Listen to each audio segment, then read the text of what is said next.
दोस्तों एक समय की बात है कि एक जगह बड़े बड़े ऋषि मुनिजन एकत्रित हुए और इस बात पे विचार करने लगे कि कौन सा युग सबसे सर्वश्रेष्ठ है।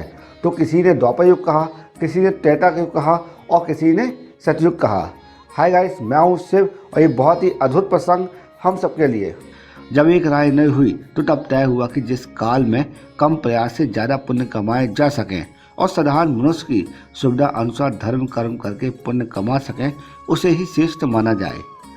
विद्वान आसानी से कभी एक मत हो ही नहीं सकते, तो कोई हल निकलने की बजाय विवाद और भड़क गया। सबने कहा झगड़ते रहने से क्या फायदा, व्यास जी सबसे बड़े हैं, उन्हीं से पूछ लेते हैं, वो जो कहेंगे उसे ही मानेंगे। अब सभी ऋषि मुनि व्यास जी के पास चल दिए और व्यास जी तो गंगा जी में स्नान कर रहे थे। अब सभी ऋषि मुनि वहाँ पर बैठकर व्यास जी के गंगा स्नान करके बाहर निकल आने का इंतजार करने लगे।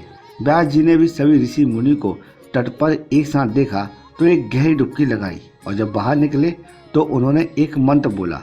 वो मंत्र स्नान के समय उच्चारण किए जाने वाले मंत्रों से बिल्कुल अलग था। ऋषि ने व्यास जी को जपते हुए सुना, कलयुग ही सर्वश्रेष्ठ है, कलयुग ही श्रेष्ठ है। इससे पहले ऋषिगण को समझ पाते व्यास जी ने फिर डुबकी मार ली। इस बार ऊपर आए तो बोला, शूद्र ही साधु है, शूद्र ही साधु है। ये सुनकर मुनिगण एक दूसरे का मुंह देखने लगे। व्यास जी ने तीसरी डुबकी लगाई और इस बार निकले तो बोले, स्त्री ही धन है स्त्री। ऋषि मुनि को ये माजरा समझ में नहीं आ रहा था। वे समझ नहीं पा रहे थे कि व्यास जी को हो क्या गया है, ये कौन सा मंत्र और ये क्यों पढ़ रहे हैं मंत्र। व्यास जी गंगा से निकलकर सीधे अपनी कुटिया की ओर बढ़े। उन्होंने नित्य की पूजा पूरी की और कुटिया से बाहर आए तो ऋषि मुनि को प्रतीक्षालय में बैठे पाए। स्वागत कर पूछा, कहो कैसे आना हुआ। ऋषि बोले, महाराज हम आए थे एक समस्या का समाधान करवाने के लिए, लेकिन आपने तो हमें एक नई असमंजस में डाल दिया। नहाते समय आप जो मंत्र बोल रहे थे उसका कोई गहरा मतलब होगा, हमें समझ में नहीं आया, आप स्पष्ट बताने का कष्ट करें। व्यास जी ने कहा, मैंने कहा ना, कलयुग ही श्रेष्ठ है, शूद्र ही साधु है और स्त्री ही धन है। ये बात ना तो बहुत गोपनीय है और ना ही इतनी गहरी है कि आप जैसे विद्वानों को ये बात समझ में ना आए। फिर भी आप कहते हैं तो मैं ऐसा कारण बता देता हूँ।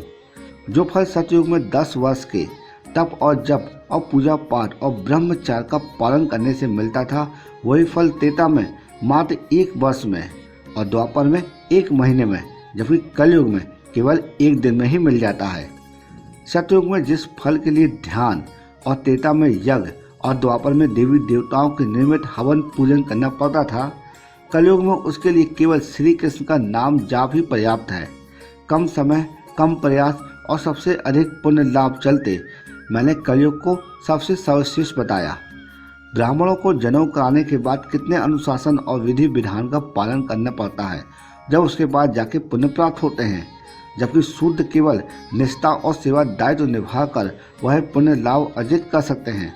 सब कुछ सहते हुए भी वे ऐसा करते भी आए हैं, इसलिए शूद्र ही साधु है।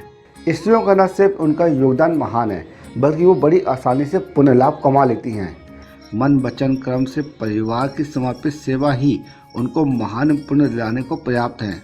वे अपनी दिनचर्या में ऐसा करती हैं, इसलिए वही धन है। मैंने अपनी बात बता दी, अब आप लोग बताएं कि कैसे पधारें। सभी ने एक ही सुर में कहा कि जिस काम के लिए हम आए थे वो आपकी कृपा से पूरा हो गया। महर्षि व्यास जी ने कहा, आप लोगों को नदी के तट पर देखकर मैंने ध्यान बल से आपके मन की बात को जान लिया था, इसलिए डुबकी लगाने के साथ साथ आपको जवाब भी देता गया। सभी ने महर्षि व्यास की पूजा करी और अपने अपने स्थान को लौट गए। मैं तो आपको ये प्रसंग कैसा लगा और कमेंट बॉक्स में जय श्री राम लिख देना, क्योंकि हम आपके लिए इसी तरह यूजफुल कंटेंट प्रतिदिन बनाते रहते हैं। जय श्री राम।